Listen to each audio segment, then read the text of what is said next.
অবশেষে সম্মিলিত ৫ ব্যাংকের গ্রাহকদের গতানুগতিক মুনাফা দিতে চূড়ান্ত সিদ্ধান্ত হল। হেয়ার কাট নিয়ে আসছে ব্যাপক সুখবর। কবে থেকে কার্যকর হবে, কারা পাবেন, এই বিষয়ে কি বলা হচ্ছে পত্রিকার প্রতিবেদনে, কি বলছেন সরকার আর কি বলছেন গ্রাহকগণ, এ সংক্রান্ত বিস্তারিত তথ্য জানাবো আজকের ভিডিওতে। সম্মানিত দর্শক, আপনাদের অনেকেরই কষ্টার্জিত টাকা এই ব্যাংকগুলোতে জমা আছে। আপনারা দুশ্চিন্তায় দিন কাটাচ্ছেন যে আপনার টাকা কি আদেও ফেরত পাবেন নাকি সব হারিয়ে যাবে। আজ আপনাদের সেই সকল দুশ্চিন্তার অবসান ঘটিয়ে অর্থমন্ত্রীর দেওয়া গুরুত্বপূর্ণ কিছু তথ্য তুলে ধরব। ভিডিওর শেষে এমন কিছু গোপন ও গুরুত্বপূর্ণ তথ্য দেব যা আপনি পূর্বে কখনোই কল্পনাই করেন নাই। তাই একটি সেকেন্ডও না টেনে শেষ পর্যন্ত দেখুন। তথ্যসূত্র হিসেবে আমরা ব্যবহার করছি দেশের শীর্ষস্থানীয় গণমাধ্যম দৈনিক ইত্তেফাকের ডিজিটাল রিপোর্ট। আমরা সর্বদা সঠিক তথ্যে বিশ্বাসী, তাই আপনাদের সামনে নির্ভরযোগ্য সংবাদের ভিত্তিতে এই ভিডিওটি উপস্থাপন করছি।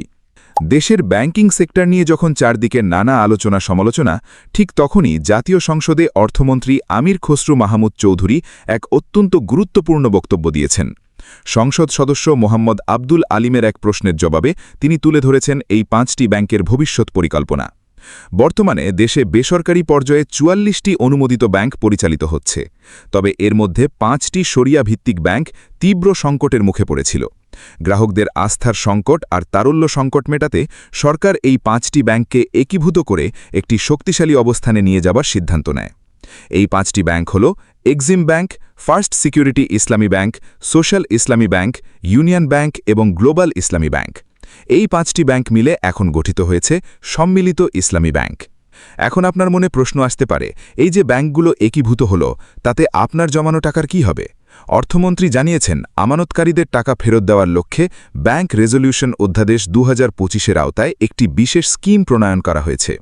এই স্কিমের আওতায় প্রাথমিকভাবে সুরক্ষিত আমানত হিসেবে প্রত্যেক অপ্রাতিষ্ঠানিক আমানতকারীকে সর্বোচ্চ ২ লক্ষ টাকা পর্যন্ত পরিশোধ করা হচ্ছে।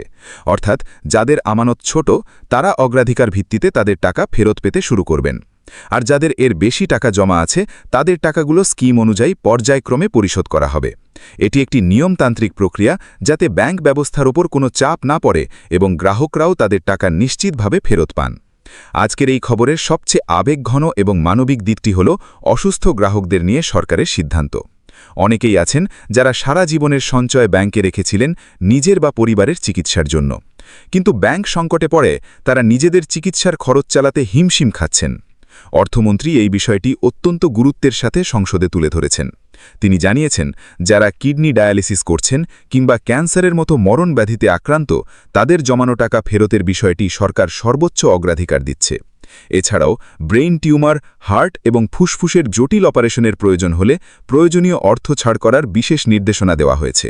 এটি নিঃসন্দেহে হাজার হাজার ভুক্তভোগী পরিবারের জন্য একটি বিশাল স্বস্তির খবর। অনেকেই জানতে চেয়েছেন, কেন এই ৫টি ব্যাংককে একীভূত করা হলো। এর মূল উদ্দেশ্য ছিল দেশের আর্থিক স্থিরত্ব ফিরিয়ে আনা। আলাদা আলাদাভাবে এই ৫টি ব্যাংক যে দুর্বলতার মুখে পড়েছিল, একীভূত হওয়ার ফলে তারা এখন সম্মিলিতভাবে একটি বিশাল মূলধন এবং সম্পদের অধিকারী হয়েছে। এই প্রক্রিয়ায় সম্মিলিত ইসলামী ব্যাংক এখন একটি বিশাল প্রতিষ্ঠানে রূপান্তরিত হয়েছে। সরকারের সরাসরি তত্ত্বাবধানে এবং কেন্দ্রীয় ব্যাংকের কঠোর নিয়ন্ত্রণে এই ব্যাংক পরিচালিত হবে, ফলে আমানতকারীদের ঝুঁকির হার আগের চেয়ে অনেক কমে এসেছে। এখন ব্যাংকটি নতুন করে বিনিয়োগ সংগ্রহ এবং ব্যাংকিং কার্যক্রম গতিশীল করার কাজ শুরু করেছে। ভিডিওর শুরুতে আমি হেয়ার কাট নিয়ে সুখবরের কথা বলেছিলাম। ব্যাংকিং পরিভাষায় হেয়ার কাট বলতে বোঝায় আমানতের কিছু অংশ কর্তন করা, কিন্তু সরকারের নতুন পরিকল্পনায় সাধারণ গ্রাহকদের যাতে কোনো লোকসান গুনতে না হয় সেদিকে বিশেষ নজর দেওয়া হচ্ছে। মুনাফা প্রদানের ক্ষেত্রেও একটি ভারসাম্যপূর্ণ নীতি গ্রহণ করা হচ্ছে। অর্থমন্ত্রীর বক্তব্যে এটি স্পষ্ট যে সরকার চায় না সাধারণ মানুষ তাদের কষ্টার্জিত অর্থের এক পয়সাও হারাক। মানুষের মনে নানা প্রশ্ন ঘুরে বেড়াচ্ছে। অনেকেই বলছেন, কবে নাগাদ পুরোপুরি স্বাভাবিক হবে এই ব্যাংকিং সেবা। অর্থমন্ত্রী সংসদে আশ্বস্ত করেছেন যে ব্যাংক রেজলিউশন স্কিম ২০২৫-এর মাধ্যমে পর্যায়ক্রমে সকল আমানতকারীর দাবি মেটানো হবে। এটি হয়তো রাতারাতি সম্ভব নয়, কিন্তু প্রক্রিয়াটি স্বচ্ছতার সাথে শুরু হয়েছে এবং এটি সবচেয়ে বড় আশার আলো। এখন আসি সেই বিশেষ তথ্যে যা আপনাদের ভিডিওর শুরুতেই বলেছিলাম। আপনারা হয়তো ভাবছেন এই 2 লক্ষ টাকার বাইরে বাকি টাকা পেতে অনেক বছর লেগে যাবে, কিন্তু পর্দার পেছনের খবর হল এই সম্মিলিত ইসলামী ব্যাংকে বড় ধরনের বৈদেশিক বিনিয়োগ আনার প্রক্রিয়া চূড়ান্ত পর্যায়ে। বেশ কিছু আন্তর্জাতিক সংস্থা এবং মধ্যপ্রাচ্যের বড় বিনিয়োগকারীরা এই নতুন ব্যাংকে শেয়ার কেনার আগ্রহ দেখিয়েছে। যদি এই বিনিয়োগগুলো সফলভাবে সম্পন্ন হয়, তাহলে আপনাদের জমানো টাকা ফেরত পাওয়ার গতি কয়েক গুণ বেড়ে যাবে। শুধু তাই নয়, যারা দীর্ঘমেয়াদে এই ব্যাংকে আমানত রাখবেন, তাদের জন্য ভবিষ্যতে বিশেষ বোনাস বা উচ্চ মুনাফার একটি প্যাকেজ ঘোষণা করার পরিকল্পনাও কেন্দ্রীয় ব্যাংকের টেবিলে রয়েছে। অর্থাৎ আপনার ধৈর্য আপনার জন্য বড় কোনো লাভও বয়ে আনতে পারে। সুপ্রিয় দর্শক, ব্যাংকিং সেক্টর নিয়ে প্যানিক বা আতঙ্কিত না হয়ে ধৈর্য ধরুন। সরকারের নেওয়া এই নতুন পদক্ষেপগুলো ইতিবাচক ফল দিতে শুরু করেছে।